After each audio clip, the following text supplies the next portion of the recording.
గురుగారు ఈ రోజున రాజకీయాలకు సంబంధించి వాటి కులాలు కూడా ఆపాదిస్తూ కుల రాజకీయాలు చేయాలని చెప్పి చాలా ప్రయత్నాలు జరుగుతున్నాయి. అంటే మొన్న జరిగిన ఒక ఘటన తెలుసు, కృష్ణలంకకు సంబంధించినటువంటి పిల్లా సాయి కేసులో అతనికి మీద ఛార్జ్ షీట్లు ఉన్నాయి, కేసులు ఉన్నాయి. సరే ఏం జరిగింది అనేది ఇప్పుడు ఆల్రెడీ ఇన్వెస్టిగేషన్ జరుగుతుంది. ఈరోజు పేర్ని నాని గారు, లేకపోతే సోకాళ్ళు కాపు నాయకులు అని చెప్పి బొత్స సత్యనారాయణ గారు, లేకపోతే అంబటి రాంబాబు గారు ఈ కులాల మధ్య చిచ్చు పెట్టాలి, లేకపోతే ఏదో విధంగా రెచ్చగొట్టాలి, లేదా కూటమిని విడగొట్టాలి, ఇదే కాన్సెప్ట్తో ఉన్నారు. ఏం జరుగుతుంది సార్ రాజకీయం? ఇప్పుడు ప్రతిపక్షం అంటే ఏంటి? వైసీపీ ప్రతిపక్షం, గవర్నమెంట్ ప్రభుత్వం, గవర్నమెంట్ ఏదో బురద చల్లాలి కదండి. వాళ్ళు నోటుకొచ్చింది. ఇప్పుడు నంది అంటే వాళ్ళు పంది అన్నారు, మేము నంది అంటాము, వాళ్ళు పంది అంటారు. అది నంది కాదు, అది పంది అంటారు. ఆ ప్రభుత్వంలో ఉన్నది అదే. లేకపోతే రప్ప రప్ప అంటారు, లేకపోతే గొడవల పట్టు తిరుగుతూ ఉంటారు, దొరికిన నిజత్వం అంటూ ఉంటారు. అది ఎంతవరకు ప్రజాస్వామ్యంలో గొడ్డలు పట్టుకొని తిరిగితే తిరగనిస్తారు? అలాగా కత్తులు పట్టుకొని గొడ్డలు పట్టుకొని ఏమండి, ఒక గన్ను కావాలి అంటే దానికి లైసెన్స్ కావాలి, షూటీలు కావాలి, గవర్నమెంట్ మద్దతు కావాలి. ఈరోజు బొత్స సత్యనారాయణ ఒకటి మాట్లాడతాడు, పేరునేని నాని ఒకటి మాట్లాడతాడు, ఆ పాంచాలి రోజు ఒకటి మాట్లాడుద్ది, ఈ కొడాలి నాని ఒకటి మాట్లాడతాడు.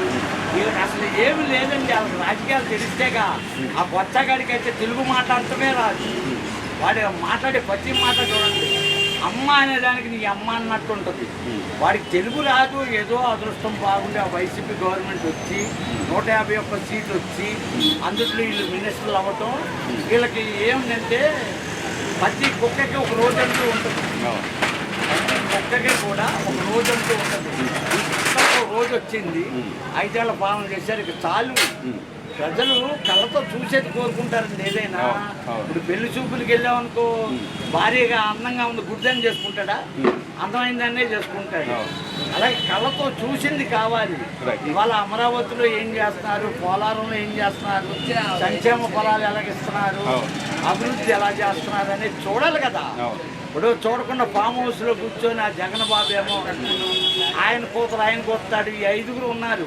ఎవరో పేరునేని నాని, కొడాలి నాని, వల్లభనేని వంశీ, వినండి, ఈ అమ్మడి రాంబాబు, ఈ ఎదవలు ఉన్నారు.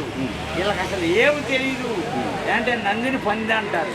ఆ నంది కనపడుతూ ఉంటుంది. ఆ నంది కొమ్ముల్లోంచి శివుణ్ణి చూస్తూ ఉంటాం, చంద్రబాబుని చూస్తూ ఉంటాం. అవి కొమ్ములు కాదు, అది నందే కాదు, ఇది పెద్ద పంది అంటే అది ఎంతవరకు కరెక్ట్?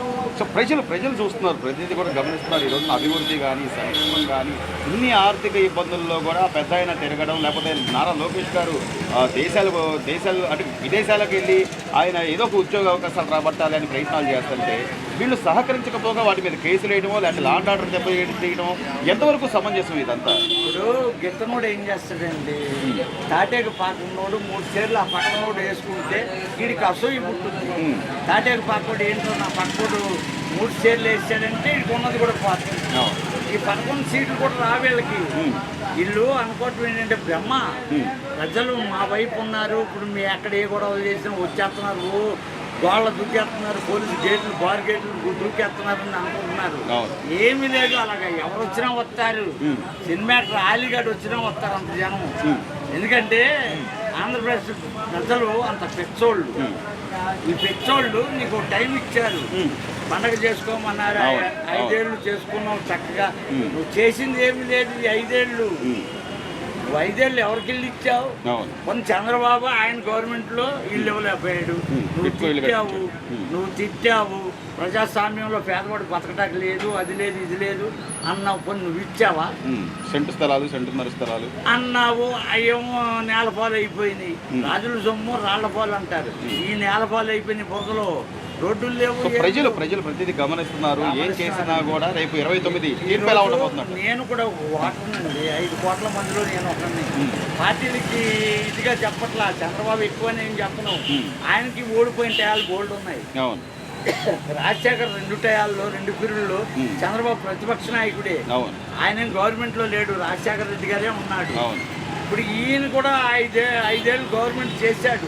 చేసినప్పుడు అనుభవం లేదు, ఆలోచన లేదు. ఇప్పుడు నువ్వు చేయాల్సిన గొడవలు ఎన్ని ఉన్నాయి? అన్నీ మానేసి కత్తి అంటాడు, కర్ర అంటాడు, మామిడి గన్ను అంటాడు, ఏంటేంటో 3 రాజధానులు అంటాడు, పిచ్చి పిచ్చి మాటలు. ఆ బొచ్చగాడికి ఏమో తెలుగు రాదు, ఆడికి అమ్మ అనబోయి నీ అమ్మ అంటున్నాడు. అది గొడవే. అమ్మ అనబోయి బొచ్చగాడికి నోరు తిరగదండి. అసెంబ్లీలో చూడు, ఆ మాట్లాడే మాటలు చూడండి మీరు కూడా. లేదండి, వైసీపీని మర్చిపోయారు. ఈ చంద్రబాబే గెలుపుకుంటూ ఉంటాడు. కొట్లాడంటే ఏదో టైంలో నిద్ర. కూటమి ప్రభుత్వం వచ్చిన తర్వాత ఈ 2 ఏళ్లలో ఎలా ఉందంటారు? గత 5 ఏళ్లతో పోలిస్తే మీరు గమనించిన మార్పు ఏంటి?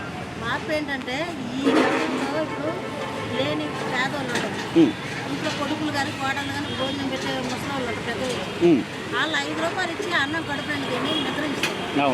అది చంద్రబాబు ఒక దేవుడు. అసలు అది వేస్ట్ అంటున్నారు కదా, వేస్ట్ అడుగు తినే వాళ్ళు తప్ప ఎవరు తింటారు అక్కడ కాదు. ఉన్న వాళ్ళు కూడా కార్లు పక్కన పెట్టి తింటున్నారు. నేను రుజువు పెద్ద రమ్మనండి ఎవరిని. అదే అన్నదాత శుద్ధి బాగుంది భగవంతుడి వల్ల ఆ చంద్రబాబు ఒక దేవుడు. అదే అంబటి రాంబాబు అసలు మా ఇదే కాదు, మా సిస్టమే కాదు, అన్నా క్యాంటీన్ అనే వేస్ట్, దాని మీద పెట్టే ప్రతి రూపాయి దండగా అంటున్నాడు. కనీసం ఒక అంటే పేదవాడికి 4 మెతుకులు కడుపు నిండా భోజనం పెట్టడం తప్పంటారా? తప్పు కాదు, అది చాలా పుణ్యం. ఆ మహాన్ బాబు చేసిన ఆ పుణ్యం. ఆయన 10 మందికి అన్నం పెట్టి అన్నదాత కాబట్టి ఆయన భగవంతుడి కింద లెక్క. వీళ్ళకేం తెలుసండి, వాళ్ళకి తెలిసేది ఏమన్నా ఉందా? ఏం తెలని వాళ్ళు అట్లాగే అంటారు. ఆడు కడుపు నిండుకు సరిపోతుంది, ఈ పేదవాడు కడుపు నిండకపోతే ఎట్లాగా? అన్నా క్యాంటీన్ ఇచ్చినాక ప్రతి ఒక్కరికి కడుపు నిండకూడదు. 5 రూపాయలకి మహాన్ బాబు ఆయనకి వందనాలు చెప్తున్నారు. పెన్షన్లో టైంకి ఇస్తున్నారమ్మా? టైంకి ఇస్తారు, ఒక రోజు ముందే ఇస్తున్నాడు. ఏదైనా పండుగ వచ్చినా ఆదివారం వచ్చినా ఒక రోజు ముందే ఇస్తున్నారు. ఉచిత బస్సు ప్రయాణం మీరు చూసారు, గమనించారా? బాగుందా? నేను వెళ్తున్నాను డైలీగా, నాకు తెలుసు అది. అసలు అది కూడా వేస్ట్, ఆడవాళ్ళు ఏదో కొట్టుకుంటున్నారు. అసలు ఆ ఉచిత బస్సు అనేది దండగా.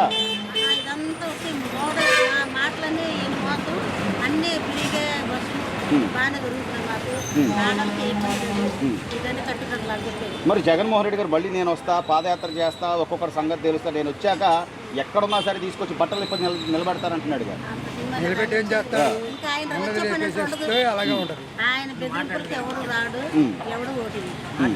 ఎవరు నమ్మరు జగన్మోహన్ రెడ్డిని? అసలు నమ్మరు. భగవంతుని దయవల్ల ఈ చంద్రబాబు ఒక దేవుడు.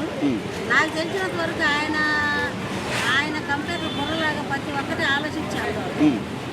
నేను 75 సంవత్సరానికి నిన్న వర్గంలో ఆయన కుర్రోళ్ళకి వచ్చాడు. ఏ జగన్మోహన్ రెడ్డి వచ్చాడండి, వాళ్ళకి ఇచ్చిన దాకా వచ్చాడు, చూసాడు, వెళ్ళిపోయాడు. అదే పరిపాలన. ఈ చంద్రబాబు పరిపాలనే బాగుంది. మహాన్ బాబు ఆయన మెచ్చుకున్నది అదండి. బోనమ్మ గారు కూడా అందరి ప్రజలు బాగానే చూస్తున్నారు. లేబర్ కూడా బాగా. అంటే ఏదైనా సాయం అంటే ఈ రోజున కూటమి నాయకులు, ఎమ్మెల్యేలు కానీ లేదా మంత్రులు కానీ అందరూ ఉంటున్నారమ్మా, అందుబాటులో ఉంటున్నారా? లోకేష్ గారు కూడా ఈ రోజున అంటే ఆయన ఒక మంత్రిగా, ఓ విద్యాశాఖ మంత్రిగా, ఐటీ శాఖ మంత్రిగా ఈరోజు స్కూల్కి వెళ్ళే పిల్లలు మీరు చూస్తూ ఉంటారు. స్కూల్ యూనిఫామ్లు కానీ, పుస్తకాలు కానీ, మధ్యాహ్నం భోజనం కానీ ఎట్లుందమ్మా? అన్ని ఆయన చెప్పేదేంటండి, స్కూల్ డ్రెస్సులు కానీ, బూట్లు కానీ, సాక్స్ కానీ మొత్తం అవును అన్ని పరిపాలన బాగున్నాయి. స్కూల్లో కూడా చాలా నీట్గా ఉంటుంది. ఏ కంప్లైంట్ రావట్లేదు. దాన్ని పిల్లలు కూడా గవర్నమెంట్ స్కూల్ మార్పు వచ్చిందంటారు. చాలా రెండింటికి ఒకటి లోకేష్ గారు బాగానే పరిపాలన చేస్తున్నారు. ఆయన మంత్రిగా బాగానే సక్సెస్ అయ్యాడా? ఈసారి ఆయన భగవంతుడు ఆయన్ని ఆశించారు.